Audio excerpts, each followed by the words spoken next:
I'm Alex Scherza, and I'm one of the science kids. Today I'm going to be talking about one of the most important, if not the most important, scientific topics. And this is falsifiability and testability of scientific theories.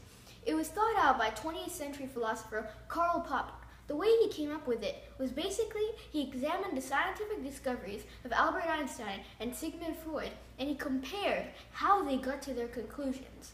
When he looked at Albert Einstein, he realized Albert Einstein looked for every possible way to prove his theory of relativity wrong. He even waited for years for the solar eclipse, which would determine whether his theory of relativity was completely false or wrong. If something else happened in the solar eclipse, then the theory of relativity would be gone, all those hard years of work. But he wanted to do it because it was scientifically true.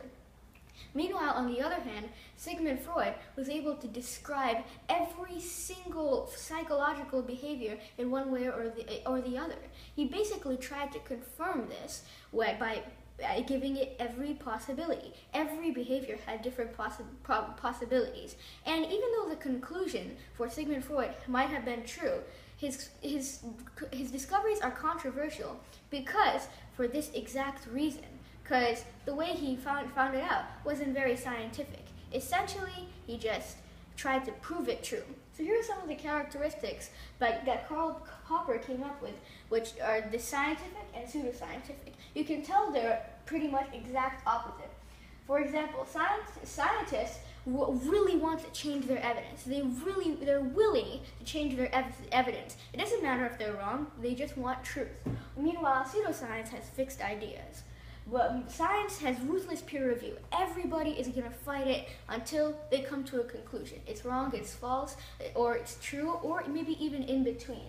But pseudoscience is no peer review. It's just whatever comes at first, it's true. No need to change the evidence, no need for other people to fix it or tweak it a bit. Same for science. It takes into account of all new discoveries. It will keep changing because science changes and everybody else will change, so you have to change too. Don't just stick. So that's what pseudoscience does. It will stick and select only the favorable discoveries. Science invites criticism.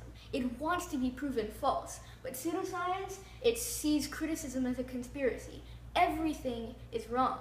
Everything is right for them and everything else is wrong. That's exactly it. And science has results that are testable and verifiable. Meanwhile, pseudoscience has results that can't be tested. Basically, everything they say is true, or everything they say is false no matter what. It can be proven true or false, but it's still whatever they want to be. And then finally, it limits claims of usefulness. And pseudoscience does not. It claims widespread usefulness. So basically, it just says, science says that it's used in one scenario, in certain scenarios, but pseudoscience says it works all the time. So these are some of the problems. And finally, this was one of the most important probably. Science uses accurate measurements. They measure them accurately and don't try to tweak it so that their results get their own way. Meanwhile, pseudoscience just makes estimates, and that's why the results are often very controversial and often false. Well, that's it for today. We hope you enjoyed this video. Stay tuned for our next videos. Don't forget to subscribe to our channel. And remember, science is everywhere and in everything.